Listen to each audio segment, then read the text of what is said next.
হযরত নিজামুদ্দিন আউলিয়ার খানকাতে এক বড় লঙ্গরখানা ছিল। হাজারো মানুষ সেখানে খাবার খেতে পেতেন। ধর্ম, বর্ণ, গোত্র, লিঙ্গ ভেদে সকলে খাবার খেতে পেতেন এবং একদিনের বাসি খাবার আগামী দিনের জন্য কোনো দিন রাখা হতো না। সব ঝেড়ে সবাইকে বন্টন করে দেয়া হতো। একদিন অনেক রাত হয়ে গিয়েছিল এবং ইতোমধ্যে সব ঝেড়ে সবাইকে বন্টন করা হয়ে গিয়েছিল।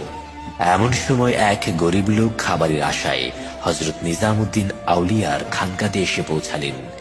যখন হযরত নিজামুদ্দিন আউলিয়ার সামনে আসলেন, তখন হযরত নিজামুদ্দিন আউলিয়া নিজের চোখ লজ্জায় নিচে নামিয়ে ফেললেন।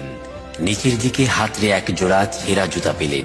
হঠাৎ করে তিনি বললেন, এটা যদি তোমার কোনো কাজে লাগে তাহলে নিয়ে যাও। সেই লোক বলছেন, আমি রুটি খেতে এসেছিলাম, আমাকে দুটো জুতা ধরিয়ে দিয়েছেন, তবুও কিছু করার ছিল না। তিনি সেই জুতা নিয়েই উল্টো পথে হাঁটা শুরু করলেন। বের হয়ে হাঁটতে হাঁটতে এক হোটেল মতন দেখলেন সবাই খাচ্ছে। তিনি যদিও অতিরিক্ত ক্ষুধার্ত ছিলেন, তবু কিছু করার ছিল না। সেদিকে তাকিয়ে হা করে তাকিয়েছিলেন। অন্যদিকে আমির খসরু, যিনি দরবারের শায়ের ছিলেন, তখন কবিরা ছিলেন অভিজাত শ্রেণীর। কবিতা লিখতেন, বেতন পেতেন, সুলতানের নিকট চাকরি করতেন। যেখানে যেখানে সুলতান যেতেন সেখানে সেখানে